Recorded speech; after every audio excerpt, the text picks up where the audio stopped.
I found the kettlebell in 97, 98 when I was coming out of college. And the one thing that's different is, again, it's really a total gym in one little bell. And whatever the size it is, I mean, even for me, if I just had a 20-pounder, I could get a great workout. So it's extraordinarily portable, and I can do everything with it.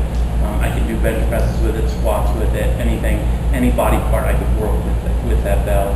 So it's portable, it's small, and you don't need tons of different sizes. You make jumps, get a great workout in a short amount of time. So, being dynamic, you're moving weight through space is a lot different than just sitting on a machine and going back and forth. You have to be able to get the kettlebell moving and then control the momentum forward to back. And you're working a lot of large muscle groups. When you look at calorie burn, again, it's just more bang for your buck than just sitting on a machine doing an isolated exercise per body part. The exercises in general are based off general human movement patterns. So the swing, which is the most basic exercise, is a motion that everybody can do.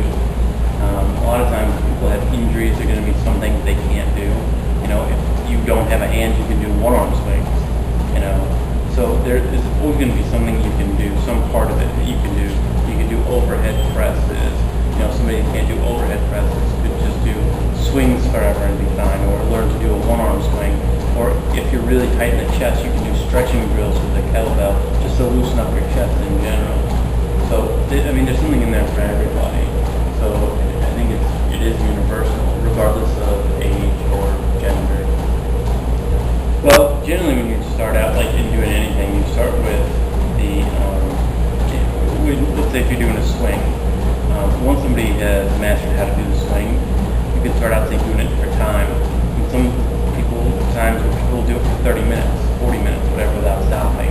But because it's swinging like a pendulum, you're building energy off of each contraction. So the kettlebell, you're actually lifting the kettlebell, snapping your hips, but you're keeping it going. So you're taking an anaerobic activity and turning it to aerobic activity. The muscles that you're working, because they're primarily larger, the quads, abs, butt, shoulders, upper back, they're big muscle groups, so you burn more calories. And again, if you can carry that workout 30, 40 minutes without stopping, or make quick transitions while you work out to the next exercise, you're going to burn more calories. And again, it's just like lifting weights. One of the things they always talk about is the afterburn. You burn more calories after than you do actually doing. So that's going to be your benefit, is that you're essentially lifting weights and you can do it in a more compact time, but it's also been shown to help raise your cardiovascular benefits as well. Well, the kettlebells are 300 years old, so they're actually a little bit older really than dumbbells. So the dumbbell in general would have, come more after this. So with this, essentially what they did was they made a dumbbell just something easier to handle. You could do some of the same movements like the swing with a dumbbell. It's easier to flip around if you're going to do from exercise to exercise to use a kettlebell, but you could use dumbbells theoretically for a lot of this stuff. It's just easier. What I think made the kettlebell better is, again, there's more torque because it has the handle and it's one size, and generally that one size you can do for everything. If I had a dumbbell, it'd be a little bit harder to make some of the moves, and because of the way that it puts the leverage on the wrist and where you're going to do some of your presses and snatches from, are going to be a little bit different. In the wrist, it's evenly distributed for the dumbbell. On the kettlebell, it's unevenly distributed, but it's down lower on the forearm. So most people, when they first start, there's going to be a little discomfort. That's pretty normal. But if they keep going, they'll get through that.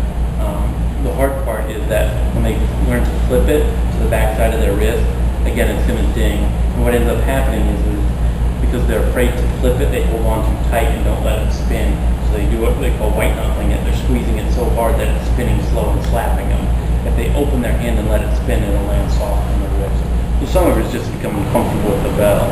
And then actually when you're pressing it, it makes it a little bit easier because it's shortening the lever. So instead of the weight being here with the dumbbell, so if I'm doing an overhead press and the weight's here, with the kettlebell, the weight's down here. So it's just a shorter lever. So for me to press 100 pounds with a kettlebell is a little bit easier because the leverage is a little bit better than, say, the dumbbell.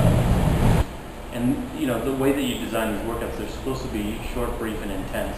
So the workouts are only, they're no more than 40 minutes, and that's with stretch, cool down, So generally you're moving the bell 20 to 30 minutes, really. You definitely should find a certified kettlebell instructor before you start using the kettlebells, so you learn the proper form, and you can move really quick then once you learn the proper form.